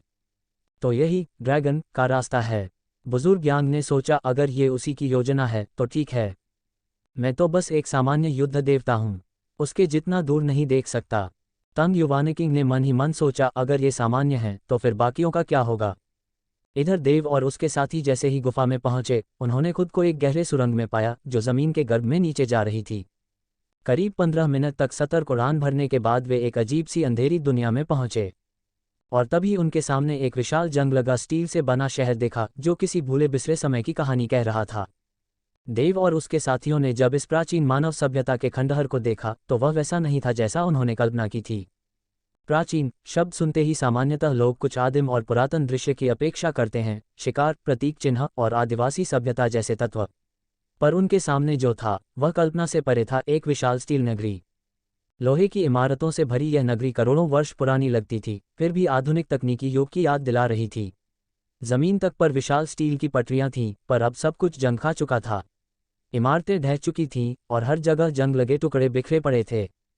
अगर मैंने इसे अपनी आंखों से न देखा होता तो कभी यकीन नहीं करता कि ये किसी प्राचीन मानव सभ्यता के अवशेष हैं, पूर्वा ने कहा और जमीन से हथेली जितनी लंबी एक जंग लगी कील उठाकर देखने लगी। सच है, झुनझुन ने भी एक लोहे का टुकड़ा उठाया और देखा कि वह कभी किसी यंत्र का हिस्सा, एक गियत था। राहुल, वीरांग, यश, रिया, पंकज, जया, गुंजन और बाकी सभी इधर उधर खोजबीन करने लगे। गुरुजी, हमें भी अंदर चलकर देखना चाहिए। चलिए। देव और दीदी तलवार भी इस स्टील नगरी में दाखिल हो गए। उनके कदमों तले स्टील की पटरियां और यंत्रों के पुर्जे टूटकर भुरा भुरा लोहा बनते जा रहे थे। यहाँ कुछ चित्र हैं, रिया ने अचानक चिल्लाया। सभी तुरंत उड़कर वहां पहुंचे। एक बड़ी सी चट्टान पर 4 चित्र उकेरे गए थे। शैली न केवल स्टील नगरी से मेल नहीं खा रही थी, बल्कि चित्रकारी बहुत साधारण थी, जैसे कोई बच्चा उकेर रहा हो। पहले चित्र में लोग औजार लिए खड़े थे, हथौड़ा, आरी, चाकू, फावड़ा वगैरह। दूसरे चित्र में स्टील नगरी बनी हुई थी और उसमें लोग खुशी मना रहे थे। तीसरे में कुछ लोगों के शरीर के अंग यंत्रों में बदल चुके थे। चौथे चित्र में केवल यंत्रमानव बचे थे, सभी सामान्य इंसान गायब थे। क्या ये चित्र इस सभ्यता के विकास की कहानी कह रहे हैं? देव बुदबुदाया। शायद ये लोग यंत्रीकरण की राह पर चल पड़े थे, पर शायद असफल हो गए, तभी इतिहास से मिट गए। दीदी तलवार गंभीर स्वर में बोली, अब जब हम इंसान भी विकास की एक सीमा तक पहुंच चुके हैं, क्या हम सफल होंगे? सभी का मन भारी हो गया। देव ने हल्के मुस्कान के साथ कहा, अब इतना क्यों सोचें? हम अभी नियंत्रण स्तर के योद्धा हैं। पहले तो हमें युद्ध देवता बनना है। सही कहा, राहुल हंसा। पहले ताकत हासिल करो, फिर दर्शन पर चर्चा करो। बाकी सभी भी हंस पड़े। उसी समय अन्य साथी भी वहां पहुंचे और चित्रों को देखकर दंग रह गए। तो ये प्राचीन मानव सचमुच यंत्रमानव बनने की राह पर निकले थे। तभी तो इतनी बड़ी स्टील नगरी बनी। वीरांग बोला। अचानक जमीन कांपने लगी। सभी ने मुड़कर देखा। शहर के भीतर से कई फुट ऊंचे यंत्रमानव एक लहर की तरह उनकी ओर बढ़ रहे थे। ये यंत्रमानव बहुत साधारण से दिखते थे, गोल लोहे का सिर, बाल्टीनुमा शरीर, 2 यांत्रिक हाथ और पैर। ये किसी फिल्म के जटिल और सुंदर रोबोट की तरह नहीं थे, बल्कि साधारण पुर्जों से बने बदसूरत ढांचे थे। फिर भी देव और उसके साथियों को इनसे खतरा महसूस हो रहा था। नहीं, ये केवल मशीनें नहीं हैं, इनमें मानसिक तरंगें हैं। राहुल चौंका। सभी समझ गए, मशीनों में मानसिक तरंग नहीं होती। ये यंत्रमानव थे, शायद जीवित मशीनी प्राणी। क्या प्राचीन मानव सफल हो गए थे? क्या वे पूरी तरह यंत्रमानव बन गए? फिर एक रहस्यमयी यांत्रिक ध्वनि नगरी में गूंज उठी। लाल आंखों वाले यंत्रमानवों की भीड़ उनकी ओर बढ़ने लगी। फिर उन्होंने अंधकार में लाल बिजली से भरे प्लाज्मा गोले चलाने शुरू किए। देव ने एक गोला पंच मारकर तोड़ा। हल्की बिजली उसकी बाह में फैल गई, चुभन और झंझनाहट महसूस हुई। यह उच्चतम जागृति स्तर के योद्धा जितना प्रभावशाली है। अगर ज्यादा बार लगे तो मुश्किल हो सकती है, देव ने कहा और फैंटम मूवमेंट तकनीक से पल भर में सामने के यंत्रमानव तक पहुंच गया। धड़ाम, उसने एक जोरदार मुक्का मारा और यंत्रमानव टुकड़े टुकड़े हो गया। उसके अंदर से एक चावल के दाने जितना सफेद क्रिस्टल निकला। देव ने झटपट क्रिस्टल को पकड़ लिया और उसकी मानसिक शक्ति को महसूस किया। ये तो मानसिक शक्ति का संघनन है, देव ने अनुमान लगाया और पुष्टि कर ली। इस सफेद क्रिस्टल में केवल एक हल्की मानसिक संकेतना थी, बाकी सब शुद्ध था। वह उसे अवशोषित करके अपनी मानसिक शक्ति बढ़ा सकता था। ये तो खजाना है। देव की आंखें चमक उठीं। फिर वह एक के बाद एक यंत्रमानव तोड़कर सफेद क्रिस्टल बटोरने लगा। रिया ने उड़ती हुई एक यंत्रमानव को चाकू से फाड़ा और उसमें से क्रिस्टल निकाल लिया। ये तो मानसिक संघनन है, और बिना अव्यवस्थित चेतनाओं के। वह चौंकी। फिर वह भी पूरी गति से यंत्रमानवों की ओर बढ़ गई। बाकी सभी भी, चाहे वे मानसिक योद्धा न हो, पर इस क्रिस्टल को पाकर उत्तेजित हो गए। मानसिक शक्ति हर योद्धा के लिए मूल्यवान थी। वे भी देव और रिया के साथ यंत्रमानवों की भीड़ में कूद पड़े, जैसे एक खजाने की तलाश में। प्राचीन मानव खंडहरों के बीच देव और उसके साथी यांत्रिक जीवों की लहर से जूझ रहे थे। हर तरफ तेज धमाकों की गूंज थी। अनगिनत यांत्रिक जीव ध्वस्त हो रहे थे। देव के अलावा बड़ी बहन तलवार, पूर्वा, मिंज, यशिका, अर्णव, ब्रिजेश, नील, लोकेश, पंकज, शुभम, गौरी और अन्य प्रतिभाशाली योद्धा असाधारण शक्ति का प्रदर्शन कर रहे थे। ये यांत्रिक जीव भले ही भारी और अटपटे लगते थे, लेकिन उनका कमा आंकना भारी पड़ सकता था। सबसे कमजोर जीव की मार भी एक जागृत योद्धा के बराबर थी। कई तो साधारण योद्धाओं से भी अधिक शक्तिशाली थे। उनके द्वारा छोड़े गए प्लाज्मा गोले नियंत्रण स्तर के योद्धाओं को भी नुकसान पहुंचा सकते थे। फिर भी बड़ी बहन तलवार और बाकी सभी सहज नजर आ रहे थे। लेकिन सबसे चौंकाने वाला प्रदर्शन देव का था। इस समय देव एक विशाल धातु मानव में बदल चुका था। उसका पूरा शरीर आक्रामक और तीव्र ऊर्जा से दमक रहा था। प्लाज्मा के हमलों और यांत्रिक जीवों के हथियारों को वह पूरी तरह नजरअंदाज कर रहा था। उसकी गति इतनी तीव्र थी कि उसकी आकृति धुंधली पड़ चुकी थी। वह जीवों की भीड़ में घुसकर उन्हें टक्कर दे रहा था। जहां भी वह दौड़ता वहां धमाकों की बरसात होती। हर सेकंड सैकड़ों यांत्रिक जीव फट जाते। उनके टुकड़े तूफानी बारिश की तरह उड़ते और देव की मूल ऊर्जा इनसे निकलती सफ़ेद क्रिस्टलों को अपनी ओर खींच रही थी, जिससे उसके पीछे एक चमकती क्रिस्टल की नदी बनती जा रही थी। ये तो पागल है। अर्नव और बाकी साथी उसके इस विध्वंस को देखकर हैरान रह गए। वे भी देव की तरह बिना रुके यांत्रिक जीवों का संहार करना चाहते थे, पर वे उस तरह के हमलों को सह नहीं सकते थे। अगर उन्होंने देव की तरह कोशिश की होती तो पल भर में टुकड़े टुकड़े हो जाते।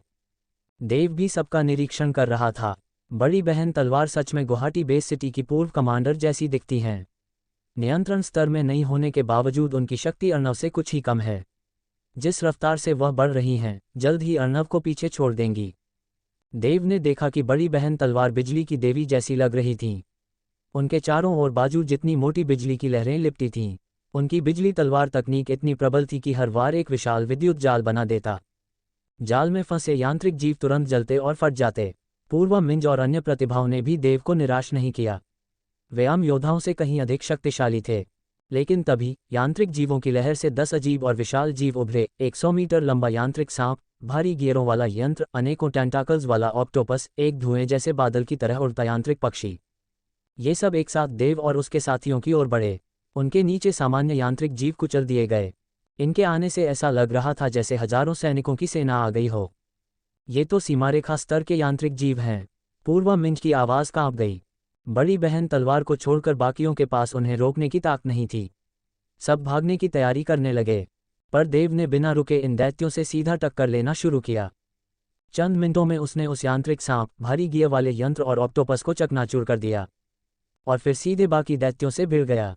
10 मिनट के अंदर सबके सब ध्वस्त हो गए। इस दौरान देव ने कोई हथियार या युद्ध तकनीक नहीं अपनाई, सिर्फ अपने शरीर से टक्कर मारी। सभी स्तब्ध रह गए, यहाँ तक कि बड़ी बहन तलवार भी अवाक थीं। ये इंसान है या यंत्र? इसका शरीर तो यांत्रिक जीवों से भी कठोर है। सभी ने मन ही मन तय कर लिया, इससे कभी नज़दीक की लड़ाई नहीं करनी। देव इस बीच मुस्कुराते हुए एक दर्जन सफ़ेद क्रिस्टल उठा रहा था। ये ज़मीन पर इतने धातु टेंटाकल्स कहाँ से आ गए? यशिका की आवाज़ ने सभी का ध्यान खींचा। सभी ने देखा काले धातु टेंटाकल्स ज़मीन से उग रहे थे। उन पर बिजली की लहरें बह रही थीं। ये क्या हैं? सब सतर्क हो गए। तभी एक टेंटाकल ने अचानक अर्नव को पकड़ लिया। बिजली की लहरें उसके शरीर में दौड़ने लगीं। अर्नव ने क्रोध से अपनी रक्त तलवार से वार किया, लेकिन नतीजा चौंकाने वाला था। वह जोरदार टक्कर से दूर उछल गया। खून के साथ कुछ अंगों के टुकड़े भी निकल आए। भागो, ये सीमारेखा से भी ज्यादा ताकतवर हैं। अर्नव ने पूरी ताकत लगाकर दूर उड़ते हुए चिल्लाया। देव और बाकी सभी ने उसकी हालत देख तुरंत ऊर्जा विस्फोट के साथ भागना शुरू कर दिया। पर अब टेंटाकल्स तेजी से बढ़ने लगे थे। वे काले नागू जैसे लग रहे थे। एक ही पल में नील, पंकज और शुभम गंभीर रूप से घायल हो गए। ये क्या बला है? देव, बड़ी बहन तलवार, पूर्वा मिंज और यशिका भागते हुए लगातार इनसे बचने की कोशिश कर रहे थे। देव ने कई बार अपनी विनाश तलवार तकनीक से वार किए, पर टेंटाकल्स पर कोई असर नहीं पड़ा, बल्कि हर बार वो खुद पीछे फेंक दिया गया और खून उगलने लगा। आखिरकार वे किसी तरह उस क्षेत्र से निकल पाए, लेकिन बाकी साथियों से बिछुड़ चुके थे। किसी की हालत की जानकारी नहीं थी। कुछ किलोमीटर दूर एक इमारत की छत पर खड़े चारों लोगों ने उस क्षेत्र को देखा जहां टेंटाकल्स पनप रहे थे। जमीन से अनगिनत काले टेंटाकल्स निकलकर काली लहर जैसे लहरा रहे थे। कई यांत्रिक जीव उन टेंटाकल्स में फंसकर जमीन के नीचे खींचते जा रहे थे। सांस रुक सी गई थी। अगर हम वहां रुके होते तो शायद अब तक मर चुके होते, यशिका कांपती हुई बोली। इस खंडहर में इतनी भयानक चीजें भी छुपी हैं। पूर्वा मिंज की आवाज में भय था। ये टेंटाकल्स बाकी यांत्रिक जीवों पर हमला कर रहे हैं, ये कुछ अलग ही हैं। देव सोच में पड़ गया, पर किसी निष्कर्ष तक नहीं पहुंच सका। अब वो सतर्क हो गया था। ये खंडहर सिर्फ खजानों से नहीं, बल्कि मौत से भी भरे थे।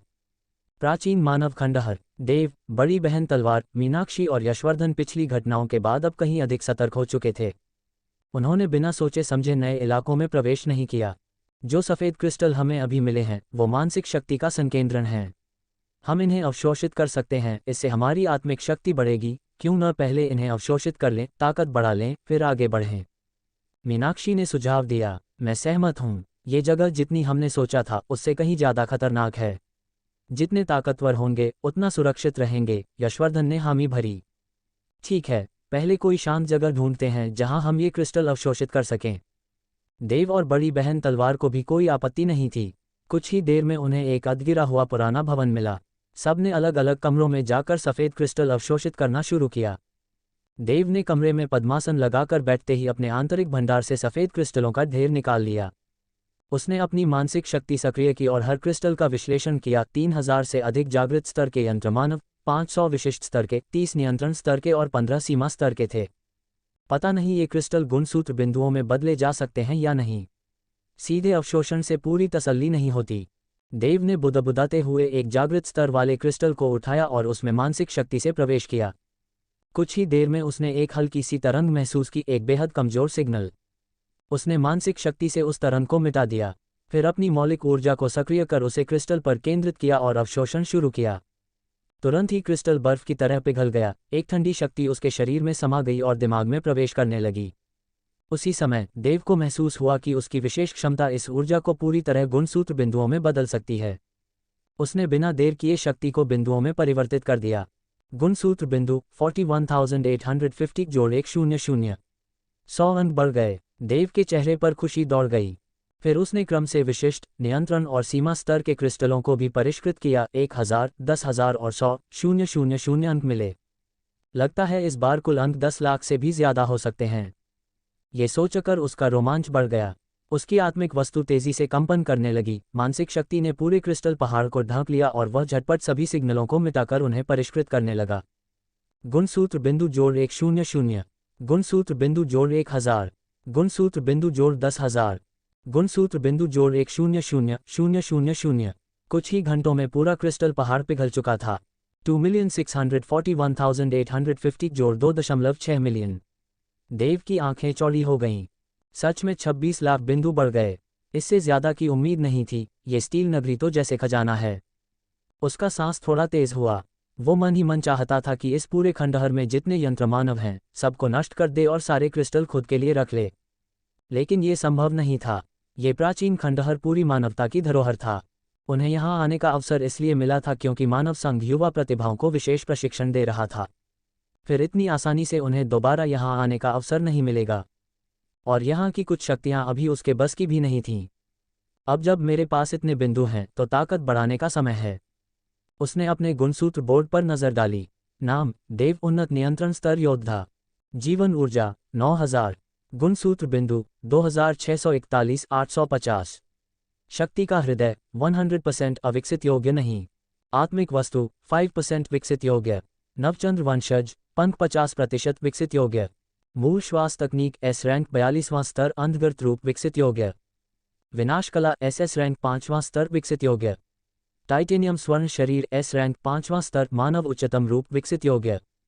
मृगतृष्णा S रैंक 7वां स्तर विकसित योग्य। खजाना स्तंभ ध्यान A रैंक 6ठा स्तर विकसित योग्य। नवचंद्र वंशज को पहले बढ़ाता हूँ। जैसे ही उसने चयन किया, पूरा गुणसूत्र बोर्ड चमक उठा। कड़क 2 चांदी जैसे पंख उसके पीठ से बाहर निकले, जिनमें असंख्य रहस्यमय लिपियां झिलमिलाने लगीं।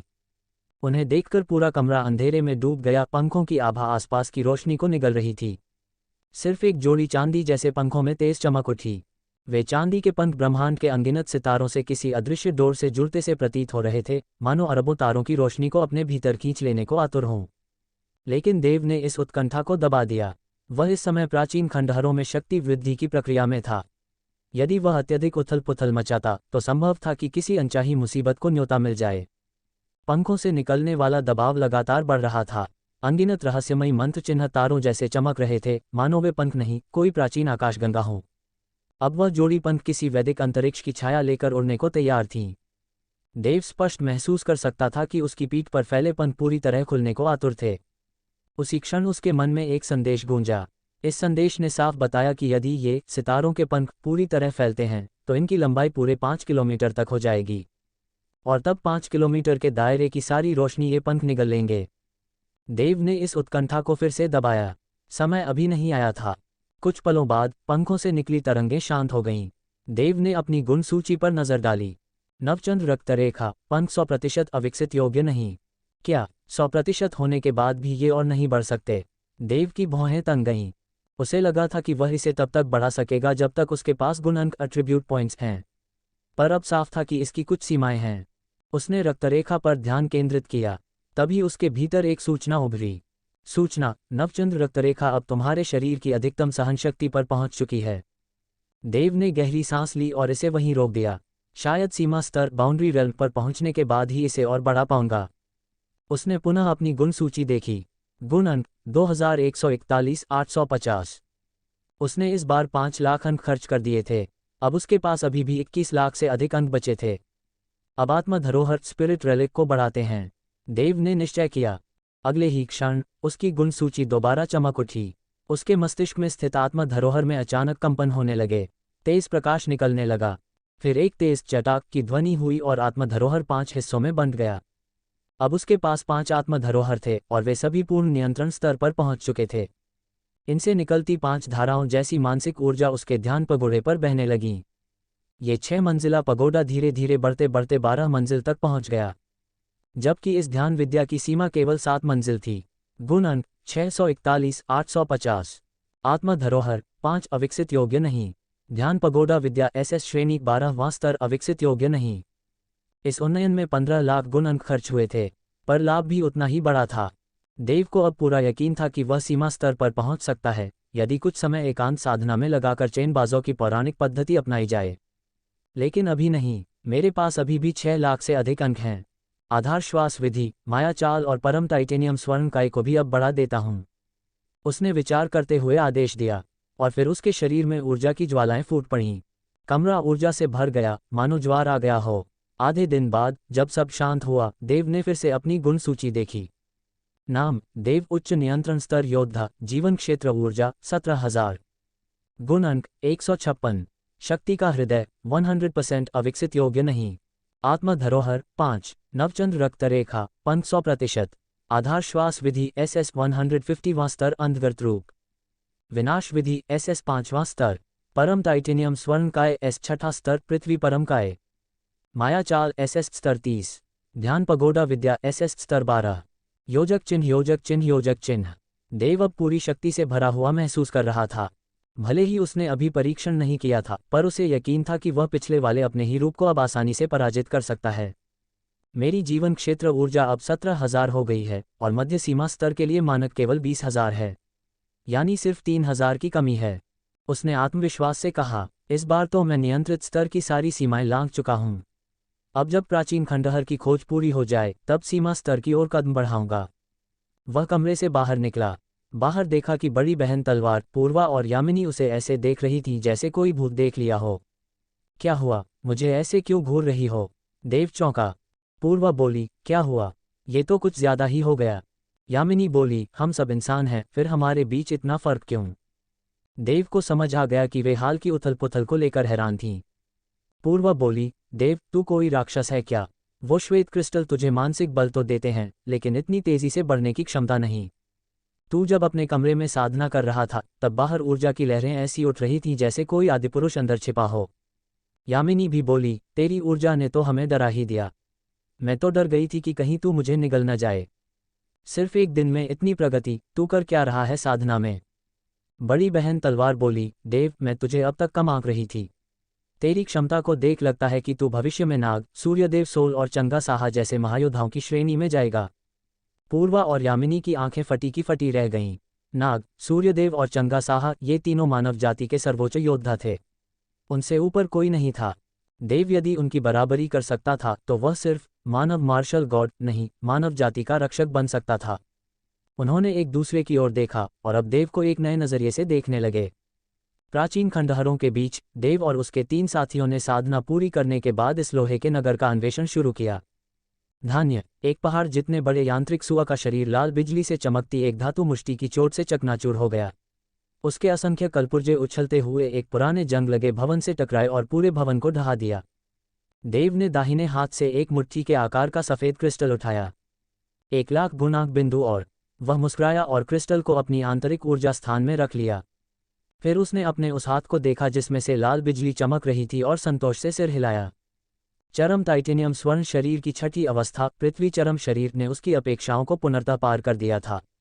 मानव चरम शरीर अब भी अपने बल का उपयोग करता था, लेकिन पृथ्वी चरम शरीर में कुछ अलग था। जैसे ही वह जमीन पर खड़ा होता, शरीर में उपस्थित स्वर्ण तत्वीय शक्ति एक ऊर्जा प्रवाह रेखा चित्र बनाकर जड़ों की तरह धरती में फैल जाती। वह धरती में मौजूद टाइटेनियम तत्वों को आकर्षित करके उनके साथ गूंज उत्पन्न करता और फिर उनकी शक्ति अपने शरीर में जोड़ लेता। इस चरण पर यह विधा अब केवल शरीर साधना नहीं रही थी, यह मानव तत्व प्रणाली के साथ एकत्र साधना थी। बिना किसी संदेह के पृथ्वी चरम शरीर मानव चरम शरीर से कहीं अधिक शक्तिशाली था। देव, तुम्हारा शरीर पहले ही असाधारण था, अब तो बिल्कुल दैत्य जैसा लग रहा है, प्रेरणा और जरीन ने देखा और हैरानी से भर उठी। चुनौती स्तर के यांत्रिक प्राणियों को वह बिना किसी प्रयास के टुकड़े टुकड़े कर देता था। सीमा स्तर के यंत्र प्राणी भी उसके कुछ भूसे नहीं झेल पाते थे, और वह अब तक किसी युद्ध कला का प्रयोग नहीं कर रहा था, सिर्फ अपने शरीर की ताकत से। तेजस्वी ने जब एक यांत्रिक मकड़ी को मार गिराया और पास आई, तो देव के बिजली से चमकते घुसे को देखकर उसकी आंखों में भी आश्चर्य की झलक थी। देव बस हल्के से मुस्कुराया। वह इस चकित भाव को देखना अब सामान्य मान चुका था। उसने सामने फैक्ट्री जैसे दिखने वाले एक विशाल भवन की ओर देखा। जब हम इधर आ रहे थे तो देखा था कि इस भवन के चारों ओर यांत्रिक जीव अधिक संख्या में थे, मानो वे इसकी रक्षा कर रहे हों। शायद अंदर कोई रहस्य छिपा हो। चलो देखते हैं। वे चारों उस फैक्ट्री जैसे भवन में दाखिल हो गए। जंग लगे लोहे की जमीन पर उनके कदमों की आवाज़ गूंजने लगी। भीतर घुसते ही उन्हें दिखा कि यहाँ बिजली की व्यवस्था थी। दीवारों पर लगे मोमबत्तियों जैसे लैंपों से हल्की दूधिया रोशनी फैल रही थी।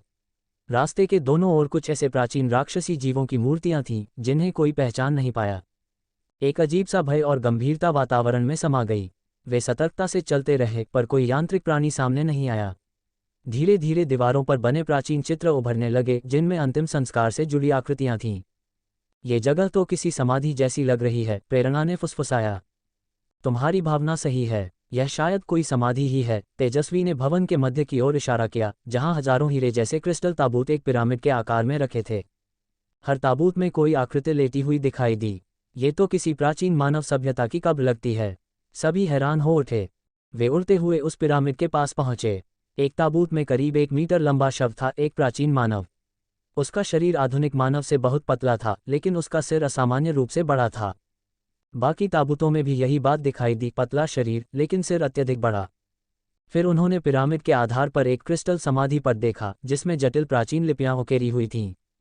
यह कोई संदेश है, पर हम पढ़ नहीं सकते, प्रेरणा ने निराशा से कहा। देव भी अफसोस से भरा हुआ था कि वो क्या लिखा है नहीं समझ पा रहा। तभी समाधि पट से एक तेज प्रकाश और तीव्र मानसिक तरंग उठी। देव के मन में अचानक वे शब्द स्पष्ट हो गए, अपने शरीर को त्यागो, आत्मा को उत्कर्ष दो, मशीन बनो और अमर हो जाओ। उनके मन में एक गंभीर और गूंजती आवाज़ गूंजी। फिर असंख्य शब्द और चित्र लहरों की तरह उनके मस्तिष्क में बहने लगे। उन चित्रों में प्राचीन मानवों की प्राकृतिक आपदाओं से जूझती स्थिति दिखाई दी, ज्वालामुखी, बाढ़ और खूंखार जीवों के बीच उनकी निर्बलता। फिर आया बदलाव जब उन्होंने औजार बनाना सीखा। तब उन्होंने प्राकृतिक आपदाओं वाले क्षेत्रों में भी लोहे के नगर खड़े किए। यांत्रिक सभ्यता का जन्म हुआ। अपने शरीर की निर्बलता के कारण उन्होंने खुद को यंत्र में बदलना शुरू किया, अमरता की खोज में। अंततः उन्होंने अपनी देह त्याग दी और मशीन में बदल गए। इसके बाद उनके मस्तिष्क में एक रहस्यमयी मानसिक ग्रंथ प्रकट हुआ, गुप्त आध्यात्मिक ग्रंथ, आत्मा समाहार। ये ग्रंथ ये बताता था कि जब कोई व्यक्ति अपनी शारीरिक देह को त्याग दे तो आत्मा को कैसे अलग किया जाए, अनुपयोगी स्मृतियां और व्यक्तित्व को हटाकर आत्मा को एकत्र किया जाए और फिर उसे एक क्रिस्टल में केंद्रित किया जाए जो मशीन को नियंत्रित कर सके। ये ग्रंथ इतना गूढ़ और जटिल था कि देव अचंभित रह गया। उसका मौजूदा ध्यान साधना सूत्र इससे कहीं कमतर लगा। अविश्वसनीय, इतनी दुर्लभ धरोहर की प्राप्ति की मुझे उम्मीद नहीं थी। देव के चेहरे पर हल्की मुस्कान फैल गई। तो रीडर्स, आपको को क्या लगता है, क्या होगा इस नॉवल में आगे? ये जानने के लिए सुनते रहिए देव का यूनिवर्सल गॉड सिस्टम के अगले चैप्टर्स पर। और हाँ, अगर चैप्टर पसंद आया हो तो लाइक और कमेंट जरूर कर देना। इससे मुझे भी अगले चैप्टर्स को लिखने में मज़ा आता है। वीडियो पसंद आए तो लाइक करें और अपने दोस्तों के साथ शेयर करें। हमारे टेलीग्राम चैनल का लिंक डिस्क्रिप्शन में दिया गया है, तो ज़रूर ज्वाइन करें ताकि आप हमारे अपडेट्स सबसे पहले पा सकें। आपका सपोर्ट हमारे लिए बहुत महत्वपूर्ण है, इसलिए हमारे साथ जुड़े रहें और हमारी यात्रा में हिस्सा बनें।